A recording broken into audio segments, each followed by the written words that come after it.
Hello, and welcome back. Let's talk about mental health. Let's talk about the vulnerabilities of our minds. Let's talk about how trauma and pain and suffering rewires your brain permanently. That's a hard one to accept, isn't it? Isn't it?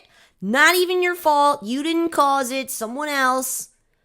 But now you gotta live with it the rest of your life. Even if you were born with a mental health challenge that came from your parents, you could feel the same way. Like, why didn't you guys become aware of the lingering mental health problem in our family? And why didn't you guys start to heal that on your own so that when you brought kids into the world, we didn't have to stop the buck, We didn't have to be the cycle breakers. Because that's like where the resentment really can begin. It can begin with like, I wish we were taught the tools that we needed to overcome our mental health challenges, right? And we often think that like right away, like why are we the aware ones? Why are we the cycle breakers? I'll tell you why. Because it's the time for that. This is the generation for that. This is the age of Aquarius. This is the time for people to start smacking into mirrors everywhere they walk. This is not the time for living how everyone lived in the 70s, We still didn't know cigarettes were bad, whatever. My point is, it just wasn't the time yet. It just wasn't the time. There was other shit going on. It wasn't the time.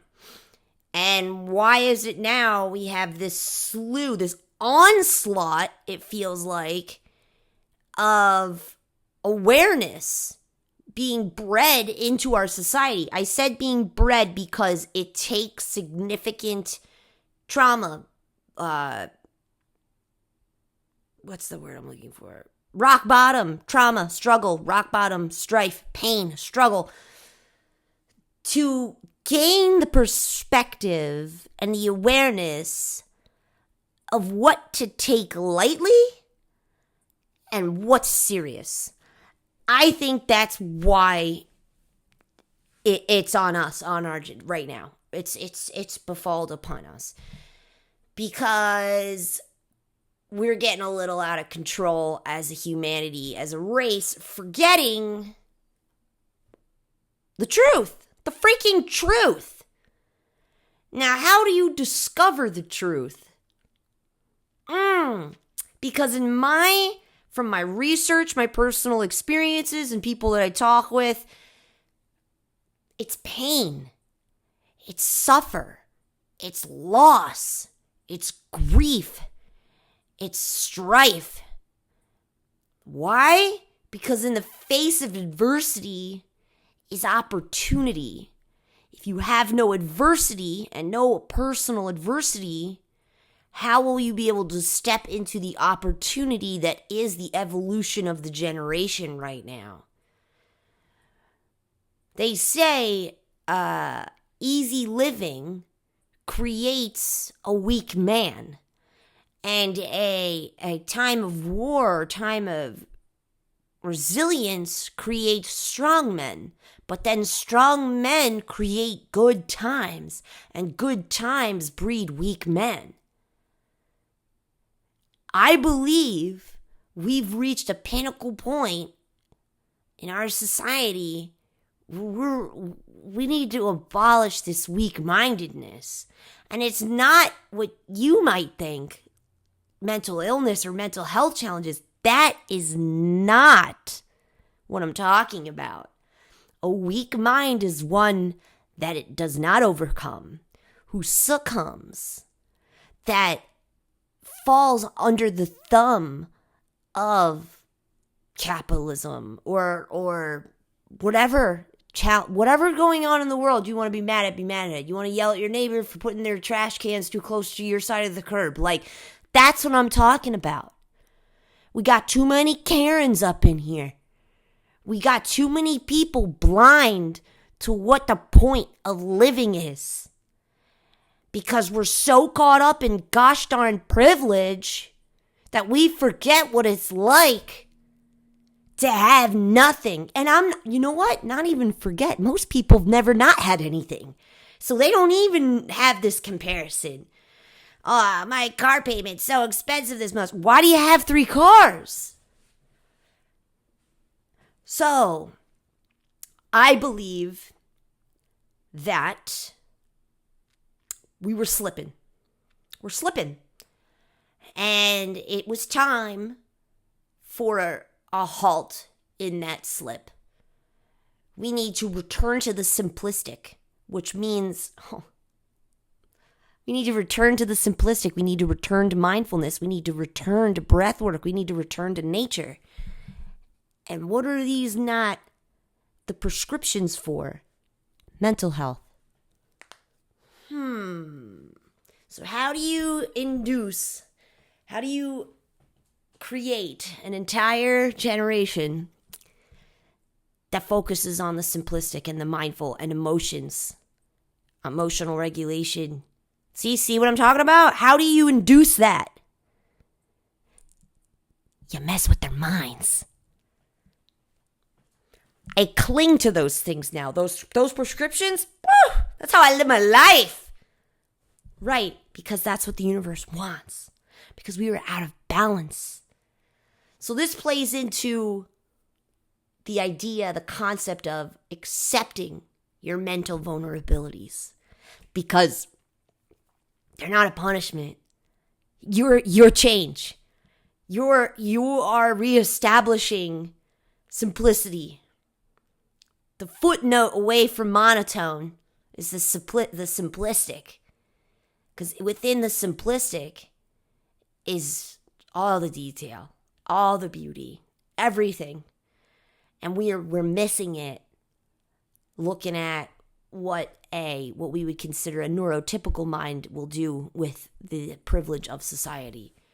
You don't need that other car. You don't need that other project. You don't need to have a 13th kid. You don't need to get another dog. You don't need to create a problem with your neighbor. You don't need to have a fight with a lady out in public. You don't need to argue with people online. You don't need to do any of that. But how do you know that? How do you recognize that? How do you get the V8 bop on the head?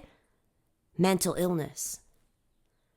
Because I can't waste my time doing that stuff. If you want to say something really wrong and lie to my face, go right ahead. I have an incredible gift of discernment. You ain't fooling me. I'm just not gonna trust you, that's all. You see what I'm saying? Like, I don't care anymore. I don't have that anymore. And I believe that that's the point. Because we cannot keep breeding generations of people with this same mindset of chase money, chase the mortgage, chase the car, I can't even remember what the typical American dream is anymore because it doesn't exist. It doesn't exist. And now that we're all slowly becoming affected with this induction of change, turning our minds to become evolutionized, something different, something that can handle what's coming. Because who knows what's coming? But I'm going to tell you right now, we're going to need to cling to the simplistic about it. So why are we all now in the hell week, per se? The practice before practice starts? I used to be an athlete, so if anyone else used to be athletic at all, you know what I'm talking about. We're in hell week, where it doesn't really seem to make sense why we're training so gosh darn hard right now, why we're given all these mental hurdles to overcome, why we're doing freaking suicide sprints when our first game ain't for another 4 months. It's because that's what Hell Week is for.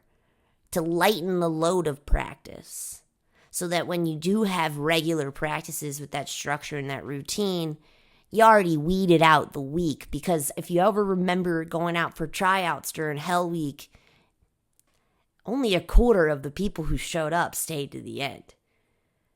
I almost didn't make it. That shit was hard. But it's the same concept. We're practicing for something, guys. Nothing's done frivolously. You were hand curated for a reason. So, what does it mean to accept our mental vulnerabilities, which could be like a mental diagnosis, right? Because that could feel really, for a lack of a better word, like a bummer. That's a bummer. You mean to tell me that, like, for the rest of my life? I think the diagnosis is what really get us. You know, that it's daunting and it's like written down for us to read. But here's the thing. It doesn't matter what your diagnosis is. You're different. Your brain's different.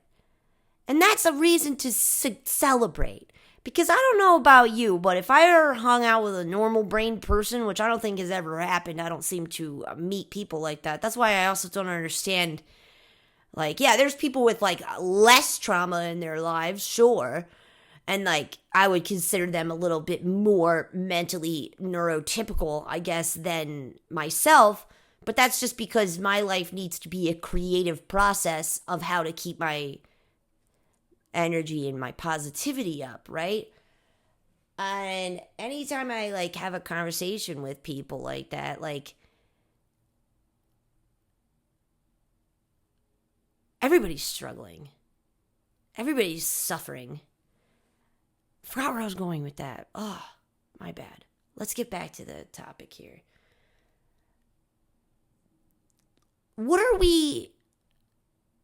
I know that the thought is like one day it's just like going to be like a shroud lifted and like everything's going to be all right.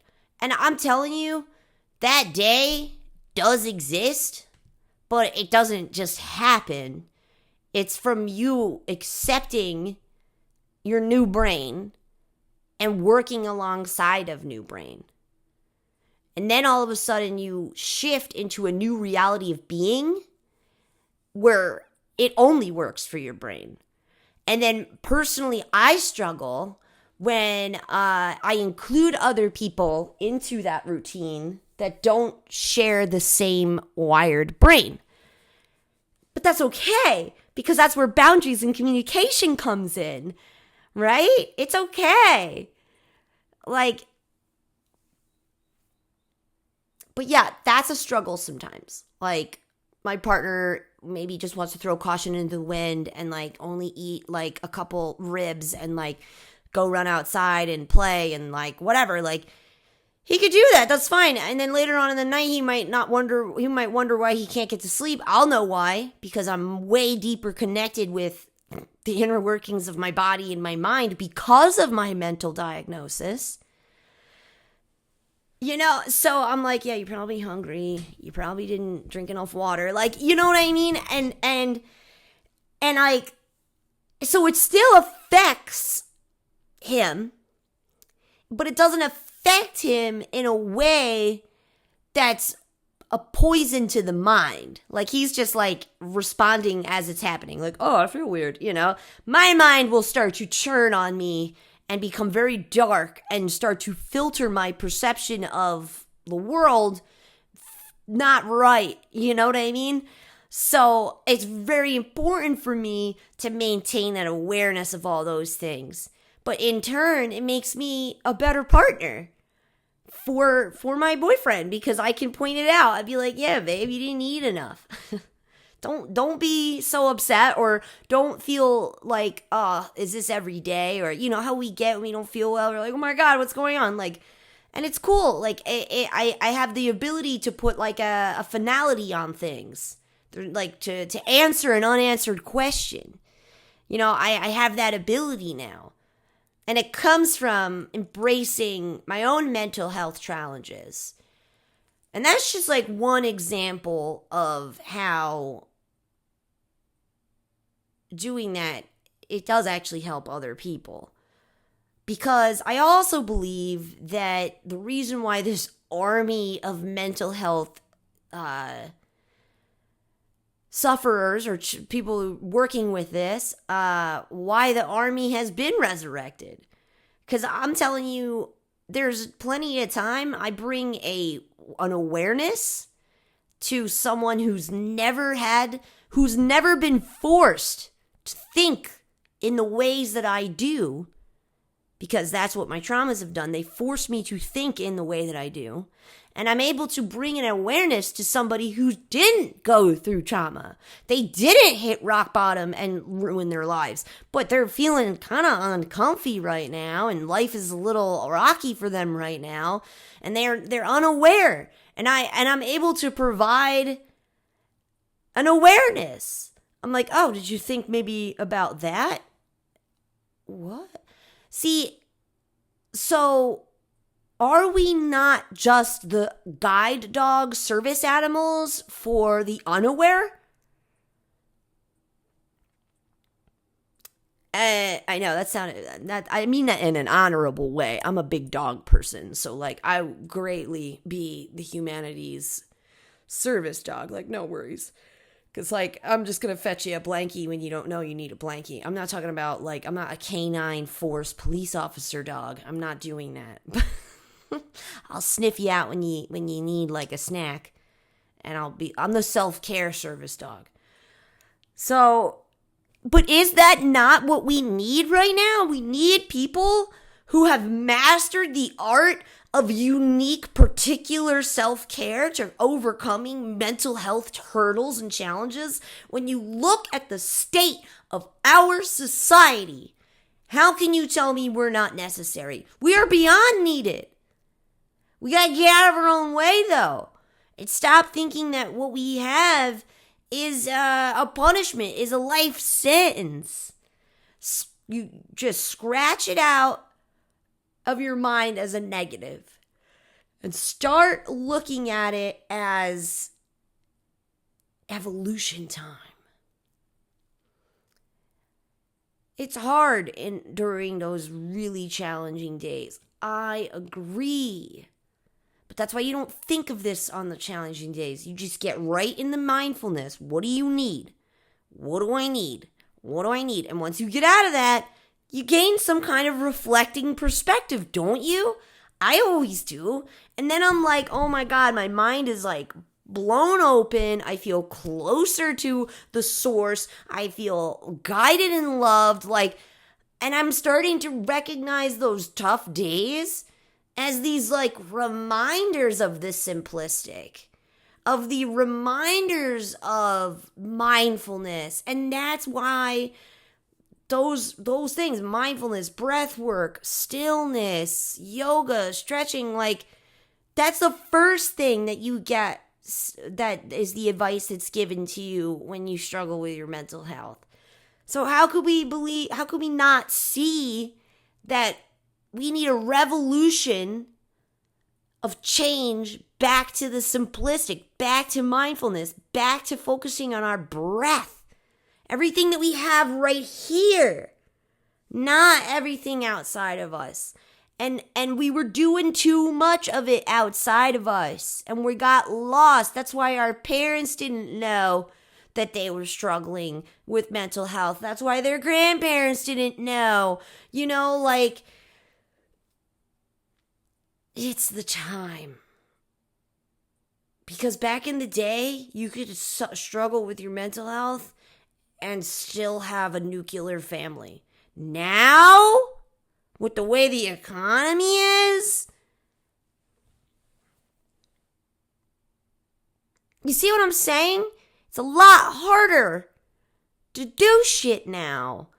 And if we keep repeating the old ways of being in a new evolved age, why would we think that that's healthy?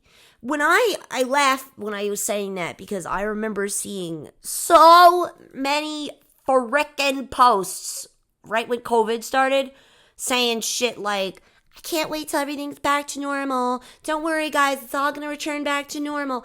And I'm like, you're really that delusional that you think after a worldwide pandemic that everyone's brain is the same.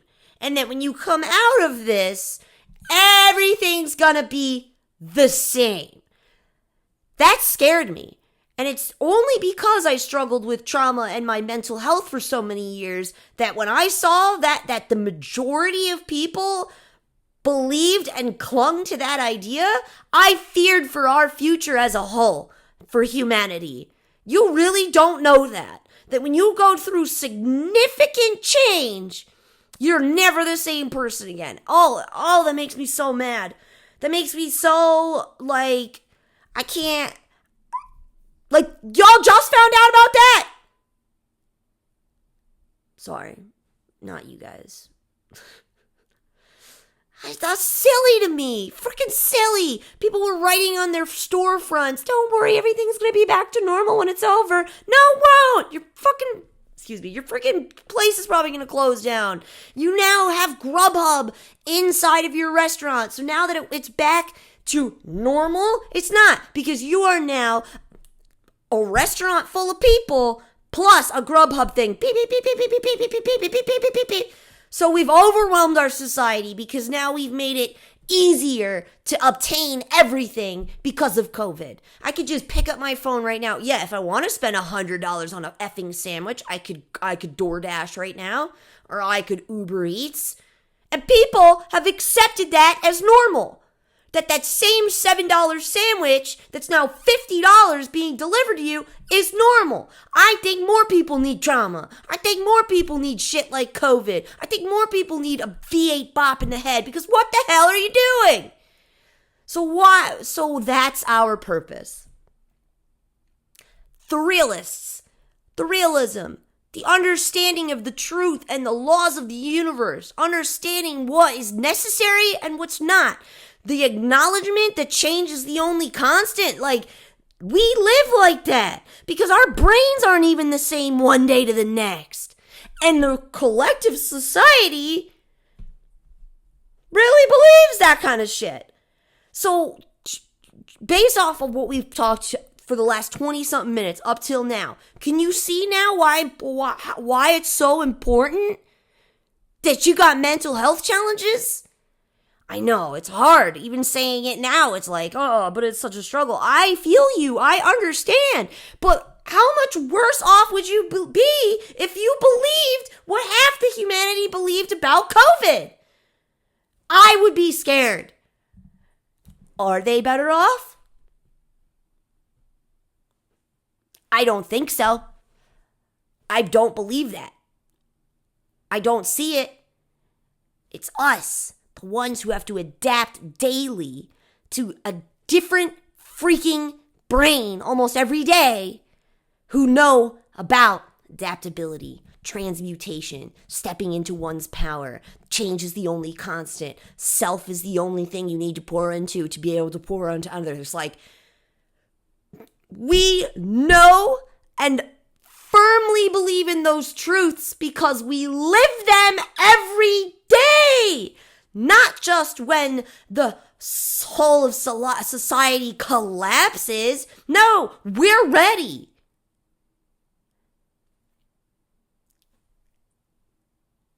And now you wonder, because if everything happens for a reason, now you're not thinking about your personal struggles now. Because if you're like me, you're thinking about what's on the way? What change of this world is on the way that needs more people self-mastered? Individually self-mastered. Not mastered their job. Not mastered their home life. Like, what it appears to be. I got the wife, I got the kids, I got the whatever. That's a type of mastery, but is it self-mastery? Job success, that's a type of mastery, but is it self-mastery, or is it once again a portion of the totality that is self-mastery? Because self-mastery is in here. Because this changes all the time. You watch a movie and you are now not the same person you were before that movie. And because you have mental health struggles, you know that. You're not shocked. 3 weeks later, all of a sudden you have a different way of thinking. You're not like, oh my gosh. And then you have a freaking identity crisis over it. No, you walk into every day knowing anything can happen.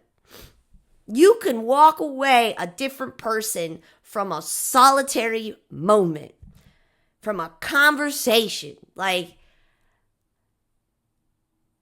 And I believe that living with mental health challenges, I fear nothing outside of myself. Change, whatever, bring it. Society collapses, bring it. Because nothing external can touch me. Because my internal is already trying to do that. So it's built me into a more empowered person. A more stable person. Which is crazy to think, because when I have those bad days, you would think that's not stability. But I still get everything done I'm supposed to get done. But I have a different binocular of life. And so do you. And that's a gift. Something is coming, guys. We have been in the evolution of humanity. That's why COVID even happened, because there's too many people out there believing that after a worldwide pandemic, nothing's going to change. There's too many people who agreed with that. So God, the universe was like, yeah, we can't be doing this anymore. All right, everybody needs to get seated, and everybody go sit in your house alone for a while and think about what you just said.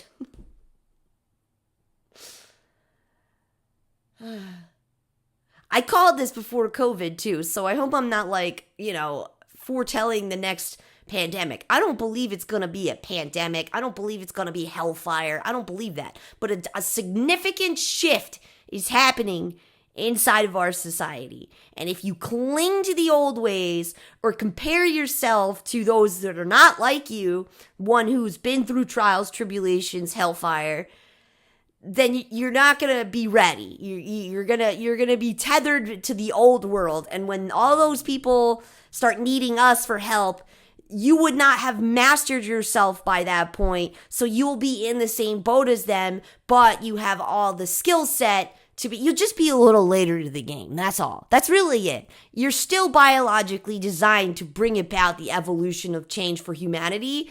However, it depends, how fast that happens depends on your willingness to accept it and let go of the old past.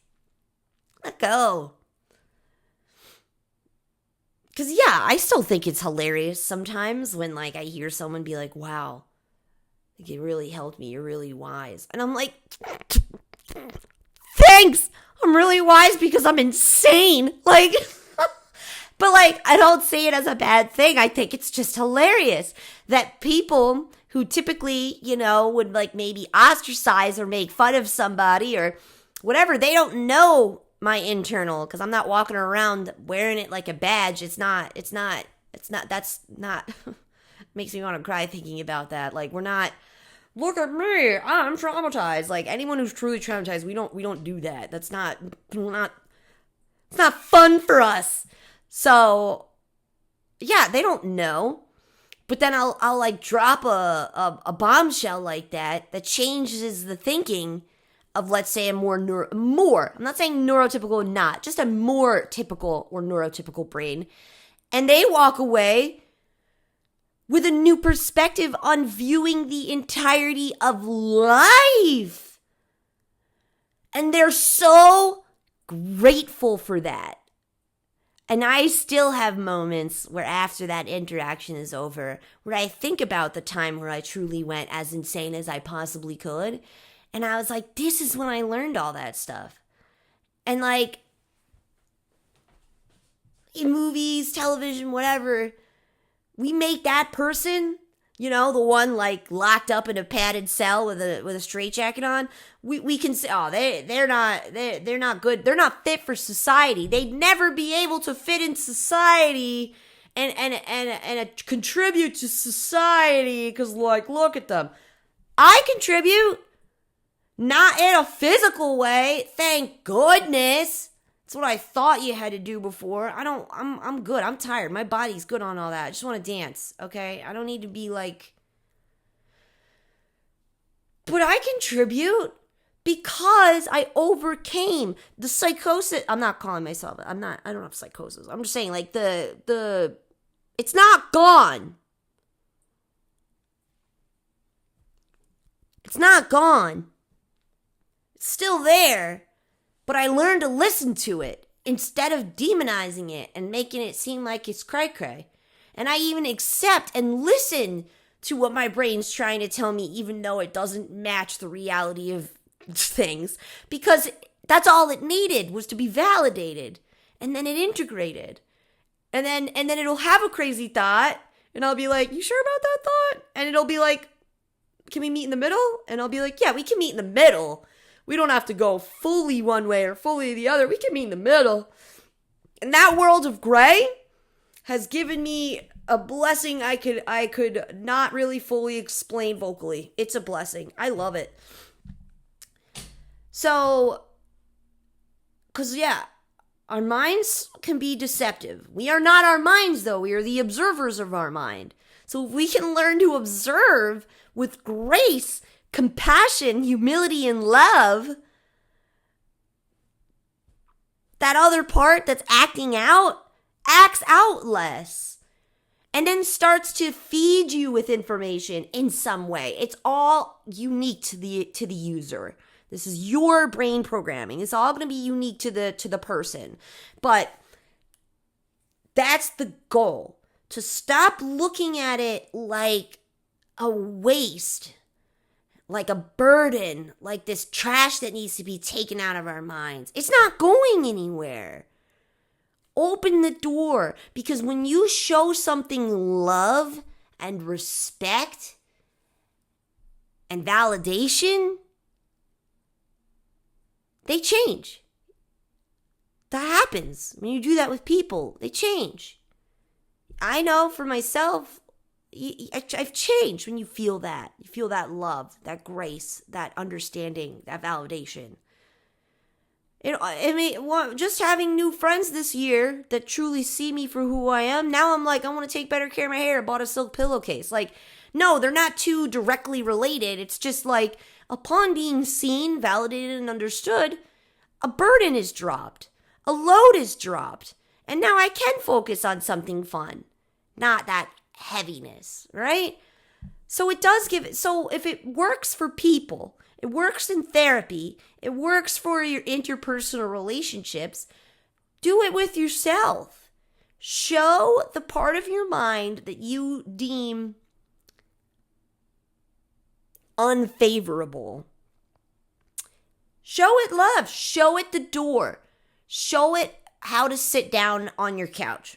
Show it how it needs to take a shower and bathe and get dressed. Show it how to be, instead of leaving it to be this feral, wild entity that can just overtake at any moment. Domesticate your crazy. Domesticate your mental health issues. Domesticate them. Because we're needed. We are needed to self-master for the future of all of society. So no pressure. But I'm just saying, validate, grace, and teach it. Hey, I hear what you're saying, but you're saying some pretty parasitic stuff right now that could harm us, harm me, harm the whole of what we are. So as much as I hear what you're saying, I know you're only saying it because of, bring it back to the past, however far you need to go. I know you're only saying that because this is all you know. But what I've learned since then is that we can evolve together. This is me having a conversation with myself in my mind, because I don't see myself as having multitudes of personalities. It's just one person, the one soul, which is the true authentic self. But I definitely have different, that's the observer. But my mind itself has the potential to really kind of fragment and kind of show me a lot of different things at once. And I give them all the time. I give it all the time of day. The little inner child who feels one way, the feminine energy who feels one way, the masculine energy that feels another way, the angsty teenager that feels another way. Like, all of the skins that you've grown out of still leave a footprint in your mind. And validating them and hearing what they have to say brings them all as one into a unit again, rather than different voices fighting for the spotlight. Best way to describe that, it would be like that movie Split with the dude with like multiple personality disorders, and they all keep trying to steal his consciousness out of his control because there's no integration because of his trauma that split him to begin with. Instead of going back to that and validating and hearing, and he maintained these split personalities of parts of his mind that protect him from feeling that way again, which is kind of righteous when you think about it. But that movie would be the most, like, you know, not toxic, that's a bad word for it, but like the dramatic, that's the dramatic, right? So we all have that though, especially if you've gone through trauma. Our minds have fragmented. The inner child is stuck in childhood. The teenager that was harmed is stuck in teenager land. And the 20s-year-old that kept attracting whatever happened to the child and teenage you now attracted that in your 20s. And now you've got 20, whatever. Like, it keeps going until you stop and recognize that you're fragmented. And listening to all, I thought they were demons at first, because they kept trying to shove my face in something I didn't want to look at or sniff anymore, you know? And it was like, no, look at it, look at it, look at it, look at it. And I thought that was a punishment. And then I realized it was actually more tiring, lonely, and empty feeling keeping that all suppressed out of my mind. Because I figured out how to do that too. I'm not even going to explain that because I don't want anyone to pick up unhealthy tactics, mental tactics. The best way is to open up the cages. Stop caging your demons. Open up the cages and you'll realize that it was just a scared animal in a cage. Then you show it where to go hose off before it enters the house. Now it's in the house and you give it a little pet bed and you're like, well, it's you, so I don't know. I look at myself as an animal all the time, but I'm going to try to be more relative. You let it sit on the couch, but you tell that version of you the rules, no shoes on the couch, whatever. And now you're both meeting in a middle where you can exchange information, where you're both being respected. And then you got to listen. What do you got to tell me? Because there's a difference between truth and personal truth, but that doesn't make personal truth any less of a truth for self. So we can't keep ignoring it and pushing it away. So talk to it. Go through the motions of that. Learn it, because what do we know? All right, back to an animal analogy. I can't help it. I'm an animal person. You bring in a feral animal into your house. What's the first thing you do? It hides and it ruins shit. That's just how it goes. But then you teach that scared little animal that this is a safe space. So then the animal comes out, and when it wants to destroy something, you show the animal your disappointment because they can feel you. So you feel that, and you let the animal know, oh, you can't do that. Like, meow, that's not good. And that's how you train an animal, and it works. Like, animals get trained. And then next thing you know, you got this feral little cat that was ruining your house. Now he's curled up like a little cinnamon bun in your lap. And it follows the rules. It doesn't step on your pillow. I mean, my cat followed the rules, but my cat was also traumatized. So her and I, we understood each other very well. But no paws on the pillow. You know? She respected that. I'm just saying, that's how it is for your mental fortitude as well. That it might feel crazy and feral and wild, like it's ripping you apart, but maybe that's just because it hasn't gotten the love and attention that it deserves. And it's still just trying to get your attention in the most destructive way. Right? I did that as a kid. I didn't recognize it until I was driving today to the grocery store. And I thought of an instance where I caused unfavorable attention. I did something bad. And then I think about it now and I'm like, did I do that on purpose? Because the focus was always somewhere else. And I wanted everyone to snap out of whatever they thought was important and snap into whatever my little kid conceptualization of important was. But anyway, that's what I think our minds are doing.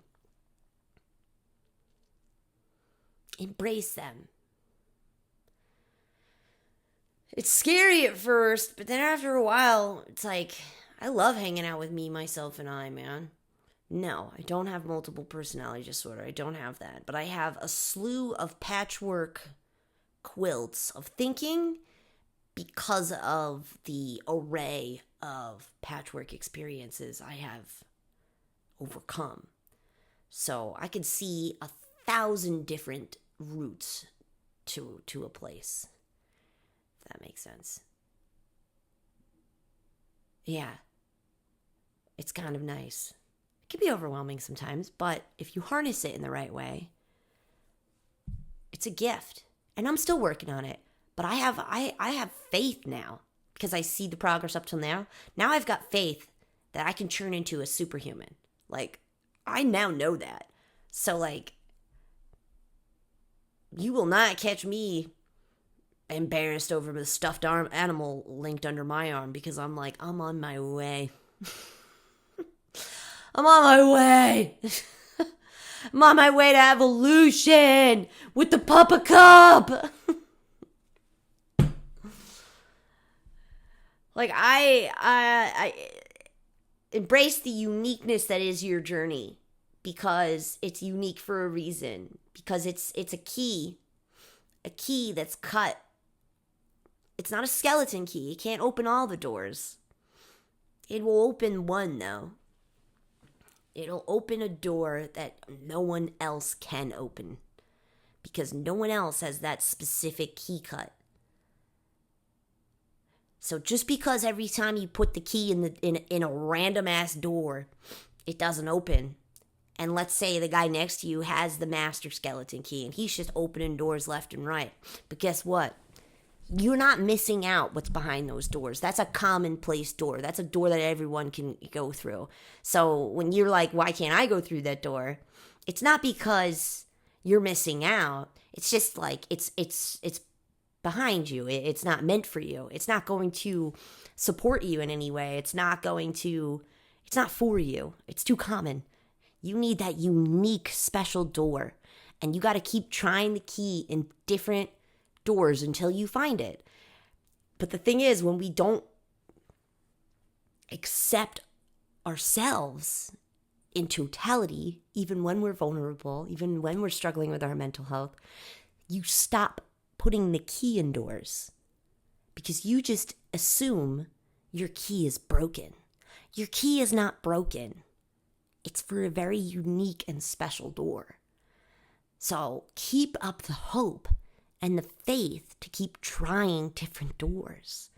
Because one day, when you unlock the door meant for you, you're going to be so grateful that you never gave up.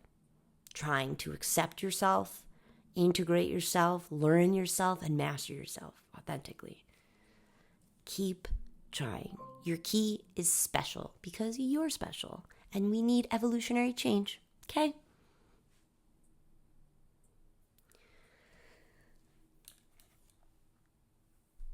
Because that door, I bet you, no one's opened it yet. What if no one's opened that special door yet? And it's just waiting for you to open it. And then when you open it, it becomes that, it revolutionizes your life into such a special, unique flavored life that's just for you. And you can thrive in it as you authentically. You just have a different key. You got a special velvety room somewhere. Keep looking for it. Your key's not broken. It's just cut uniquely.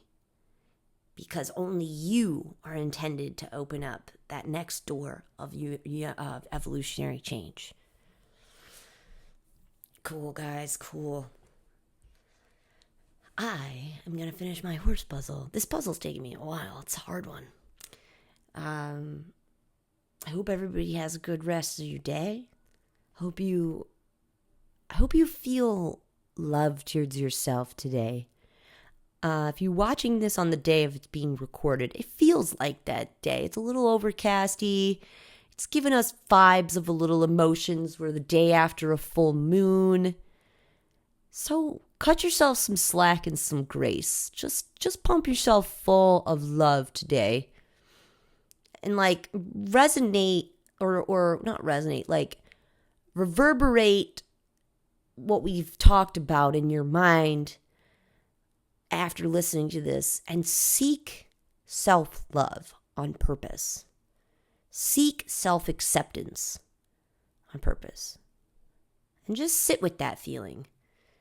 See if that feels motivating, I do that often, and it humbles and comforts me in a way that I am very grateful for. So sit with it a little bit. It's okay. Give yourself a hug, too.